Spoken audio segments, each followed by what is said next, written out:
Notre invité de ce matin, c'est une belle histoire en fait. Il s'agit d'une Congolaise qui est allée étudier à l'étranger, notamment deux pays, d'abord le Ghana puis les États-Unis, et qui a de la volonté de contribuer avec ce qu'elle a appris ailleurs, ici en République démocratique du Congo, pour aider notamment au développement. Donc on va prendre ça dans le cadre de l'épanouissement de la jeune femme. On a annoncé cela avec Jean-David Kilolo tout à l'heure. Il s'agit de Madame Gracia Batoussoua Bidoya.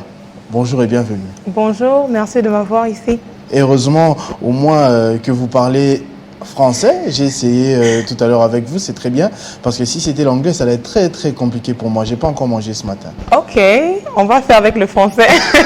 Ouais, c'est bien mieux. Alors je disais tout à l'heure que c'était une belle histoire. J'ai dit que vous avez étudié au Ghana, mais aussi aux États-Unis. Est-ce que vous-même, vous pouvez, avant de nous raconter cette histoire, d'abord vous présenter? Qui êtes-vous aujourd'hui? D'accord. Vous avez déjà dit mon nom. Si bien, je vais juste rajouter la dernière partie. Je suis Gracia Batoussoua Bidoya Mukoka parce que je viens à peine de me marier. Il y a à peine 2 semaines. Et d'ailleurs, votre mari vous accompagne. Salut. Et avec votre papa. Et mon père.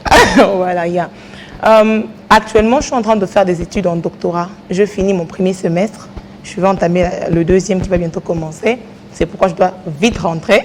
J'aurais vraiment aimé rester, je dois rentrer pour continuer. Mais j'ai un master en gestion de systèmes d'information.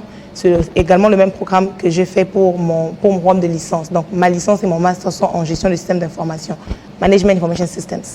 Et je fais mon master aux États-Unis, à Arizona State University. C'est là que je suis en train de faire mon doctorat en Educational Policy and Evaluation. Donc j'ai changé du tech pour l'éducation. Ça a une histoire, ça aussi, des explications pour ça. Et ma licence était au Ghana. C'est là que j'ai fait MAS également pour continuer aux États-Unis. Donc jusque-là, maintenant, je suis juste étudiante en doctorat, femme maintenant, et enfant de mes parents, jeune congolaise. Voilà, mais comme vous avez dit ça un peu rapidement, moi je ne sais pas exactement, quand on fait ces études, c'est pour devenir qui un peu plus tard dans la vie? Vous visez quelle carrière? Voilà, très complexe. Pour la gestion du système d'information, c'est pour que je puisse juste être une gestionnaire. Donc je peux travailler dans une compagnie en tant que manager. Je peux être une manager en fait. Donc je connais le coding, je connais ce que les gens font dans la programmation, je connais ce que les gens font dans le finance et le business. Donc j'ai combiné les deux, c'est MAS. Donc tout ce qui se passe avec ce qui est technique, j'ai une idée de ce qui se passe, le corps, la base.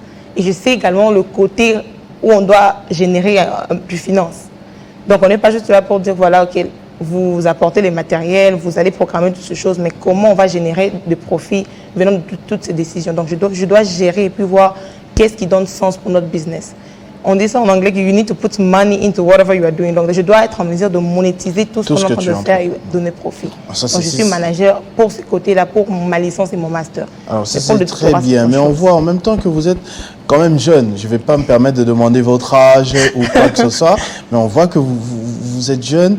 Vous en êtes arrivé là comment? C'est quoi votre histoire avec toutes ces très longues études? Tout a commencé ici, en RDC. J'ai fait mes études primaires comme tout le monde dans toutes nos écoles ici. Non, là, je suis allée au complexe solaire Massombe. Je fais le lycée technique Matongé. Et je finis en 2015 parmi les lauréats de la RDC. Et j'étais reçue par Radio 50 à l'époque. On était reçus par le ministre Matata Pogno. Nous étions là très émus. On était aussi confiants, on ne savait pas ce qui va se passer après. Ils nous ont donné des paroles qui sont restées avec moi personnellement. Ils nous avaient plus rien donné en fait. On nous avait dit voilà, vous serez de grandes personnes.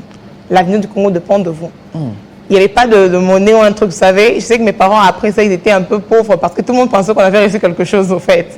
C'était plus de paroles, on nous a demandé d'aller, de continuer, d'avancer. On avait déjà un bon élan. Partant de là, je suis allée à William Booth où je fais le droit pendant que je venais de faire la commerciale informatique. Donc j'ai essayé un peu tout quoi. Et là, je fais le droit que pour 2 ans, pendant que j'essayais de me chercher. Et c'est là que j'avais ces petits soucis parce que je me rendais compte qu'on a fait quelque chose de bien, on était parmi les lauréats, on a excellé. Il y avait quelque chose qui manquait. Il n'y a pas trop d'encadrement. Il y avait... ça ne marchait pas en fait. Là. Je faisais le droit, je aimais ce que je faisais, mais je ne sentais pas qu'il y avait un grand accompagnement. J'essayais maintenant de me chercher par moi-même. On nous avait promis peut-être de bourse ou un truc comme ça, on va faire quelque chose, mais rien n'avait pris place. C'est là que j'ai commencé à faire de recherche. Avec ma mère, on est allé à l'ambassade des États-Unis. Alors on a essayé de voir un peu partout, on a fait Campus France. Et c'est là que je suis que Ce n'est même pas une question de connaître, d'avoir de connexions comme on le pense. C'est juste qu'il faut avoir une bonne information. Donc là, il y a des bourses d'études qui sont disponibles. Il suffit juste que tu connaisses. C'est à Campus France? Non, à l'ambassade des États-Unis. À l'ambassade des États-Unis. Voilà. Et il y a tout un programme qu'on appelle Education USA.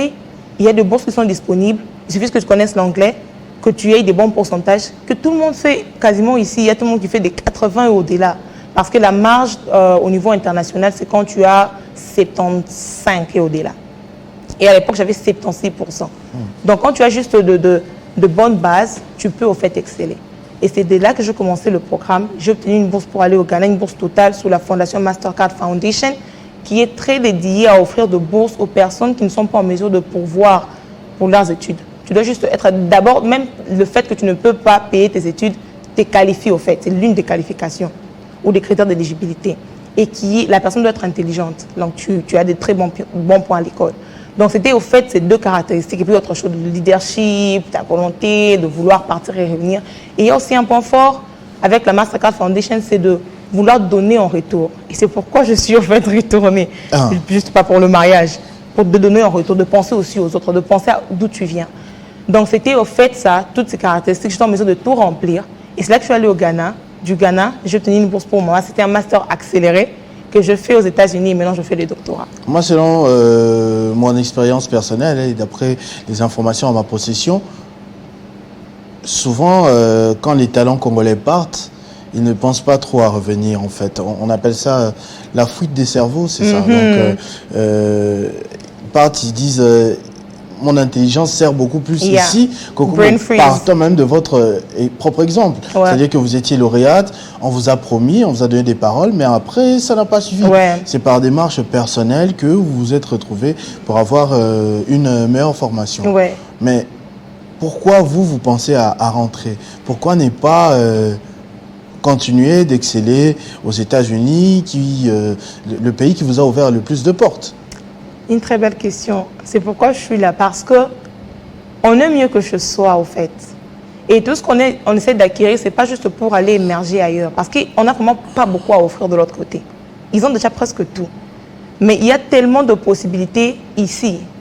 Donc pour moi, honnêtement, même quand je visais à aller au Ghana et tout ça, c'était toujours comment est-ce que je pourrais m'épanouir pour que j'aide aussi de mon côté. Parce que c'est là qu'on a de l'impact. Et c'est même ça la vision de la Mastercard Foundation. Donc, c'est pour que tu sois en mesure de te prendre en charge ta famille et ta communauté. Donc, ça ne serait pas complète si j'allais juste et que j'oubliais tout. Donc, il y a toujours ces trucs-là en moi où, à chaque fois que j'étais de l'autre côté, je pensais toujours comment est-ce que je pourrais faire bénéficier tout ce que je vois ici de l'autre côté. Et c'est pourquoi je profite pour lancer un appel. Déjà, quand je suis allée au Ghana, après ma première année, mon premier semestre, j'étais toujours j'observais autour de moi, il y avait tellement d'autres nationalités. Il y avait des Rwandais, il y avait des Camerounais, il y avait des Ougandais, des Zimbabwe. Et il y en a tellement parce qu'ils sont tous d'abord au courant de ce qui se passe. Et c'est l'une des choses. Les gens ne sont pas au courant de ce qui se passe. Tout le monde cache l'information. Quand tu sais que voilà, il y a un truc qui se passe, je garde ça pour moi-même.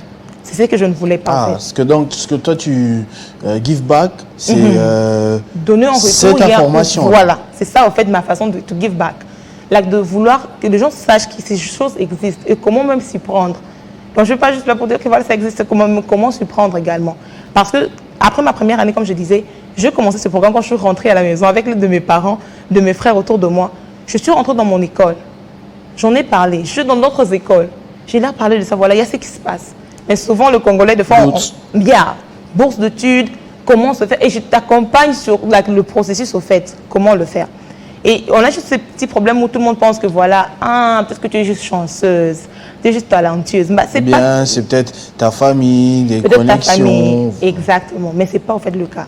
C'est juste, déjà, tout le monde, tout Congolais a le droit d'avoir une bourse d'études. Alors, il faut remédier à ça. Est-ce qu'il ne faudrait pas, par exemple, créer une structure bien établie, crédible, qui, au-delà de votre témoignage, pourra inciter les gens à... Je travaille déjà. J'ai un programme qui s'appelle Education for All, éducation pour tous.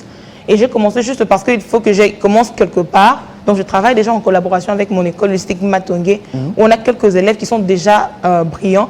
Et on travaille, ce sont des lycéennes qui sont brillantes et on travaille avec elles. Mais maintenant, là, je veux juste que ce soit un peu propagé, que tout le monde sache que ces choses existent. Parce qu'avec le média, on peut atteindre plusieurs personnes. Et je sais également que la première dame travaille dessus. Elle a ce programme où elle a 3 de bourse. Est-ce que vous l'avez approché, la première dame, par exemple? C'est une opportunité pour moi de l'approcher, en fait, parce que je ne sais pas comment m'y prendre. Donc, j'aimerais vraiment Qu'est-ce que vous allez lui apporter dans son projet des bourses études? Pourquoi pas? Parce que la Mastercard Foundation, au départ, n'octroyait de bourses qu'aux pays anglophones. Même 2 à présent, ils les font avec des pays francophones. Il y a quelques universités au Niger, EDU, il y a des universités au Burkina Faso. Et je crois maintenant, là d'ailleurs, parce que je travaille avec une année avant de commencer mon doctorat, sur cette plateforme qu'on appelle Baobab Platform, c'est là qu'on crée au fait de contenu de cours, on crée de programmes de mentorat. Il y a tellement de choses, qu'on fait là, des activités, des événements qu'on fait, d'où je travaillais. Je crée des cours également là-bas pour qu'on puisse atteindre la communauté africaine. Et c'est là qu'on le fait. Et maintenant, actuellement, tel que je suis venue, avec mon directeur que je cite ici, Credo Kaninda, à partir d'Arizona State, on essaie de travailler sur comment est-ce qu'on peut maintenant avoir aussi un partenariat avec des universités francophones ici au Congo. C'est ce qu'on essaie de faire. Et il faut trouver une université crédible, il faut toutes ces démarches, on doit commencer de quelque part. Et c'est pourquoi je suis ravie que vous puissiez m'avoir aujourd'hui, ce matin. Ah, ça c'est très bien. Moi, si je peux vous faire une passe et vous laisser la caméra pour lancer un appel à toutes ces personnes, à tous ces établissements universitaires, à la Fondation de la Première Dame. Si on est suivi ce matin, c'est vrai qu'en ce moment, ils doivent être un peu occupés, mais la vidéo sera aussi disponible sur YouTube. Donc, aux établissements d'enseignement supérieur universitaire, à la Première Dame, mais aussi à des jeunes filles qui sont en train de vous suivre ce matin. Lancer un message, parce qu'on a ici la méchante phrase de la place de la femme, c'est à la cuisine. Quand on voit Madame Gracia Bidera ce matin, on voit que ça n'a vraiment rien à voir avec ça. Aujourd'hui, vous êtes une machine, quasiment, à faire de l'argent. Donc, je vais vous donner la caméra et vous vous adresser à ces 3 catégories. D'accord, ok. À la Première Dame, je suis vraiment très contente qu'au moins quelque chose est en train d'être fait. Parce qu'à l'époque, je me dis, si il y avait déjà ce programme, peut-être que j'irais peut-être plus loin que ça. Je n'aurais pas à perdre 2 ans à me chercher. Donc, je dirais juste que voilà, je suis comme toutes ces filles. Et au moins, vous avez un exemple concret d'une personne qui est allée, qui peut revenir, qui peut aussi être un apport à ces pays. Donc, si je pourrais vous rencontrer, ce serait un grand plaisir de travailler avec vous, de contribuer à ce que vous faites déjà, ou bien d'apprendre également à ce que vous faites pour aussi aider dans ce que je suis en train de faire. Et pourquoi pas rencontrer le président de la République, ce serait un plaisir pour moi. Et pour les établissements supérieurs et universitaires, honnêtement, pour le moment, on a juste besoin de savoir quels sont ces établissements qui peuvent porter cette charge de travailler en collaboration avec la Fondation Mastercard Foundation pour qu'ils puissent ensemble, ils offrent de fonds, ils offrent de bourses d'études et ensemble, nous pouvons aider toutes ces personnes qui ne sont pas en mesure d'aller à l'école mais qui sont brillantes. Toutes ces personnes qui peuvent vraiment aider ces pays. Aujourd'hui, je suis une seule personne. Imaginez si on a toutes ces personnes dans tous ces établissements, ça serait vraiment un acquis pour notre pays.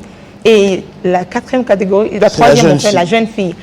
On est capable de beaucoup de choses. On peut faire tellement beaucoup de choses. Parce que je sais que déjà avec comment on est, on aime l'esthétique, on aime ce qui est beau.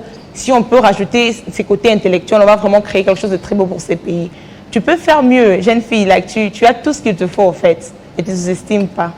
Merci beaucoup, Madame Gracia Batuswa Bidoya Mukoka. On va rajouter parce qu'il vient d'avoir un événement très heureux dans votre vie. On le sent, on le voit dans vos doigts, mais aussi votre visage et de votre mari que j'ai le privilège de voir derrière la caméra. Merci. Voilà, merci beaucoup d'avoir partagé votre expérience avec nous ce matin et on espère que vous aurez l'opportunité, je ne veux pas dire la chance, d'impulser ce vent dans la jeunesse congolaise et que vous aurez le soutien de toutes les personnes adéquates pour cela. Merci beaucoup. Merci beaucoup de m'avoir reçu. C'est un plaisir. Voilà. On va prendre une nouvelle page publicitaire avant de revenir.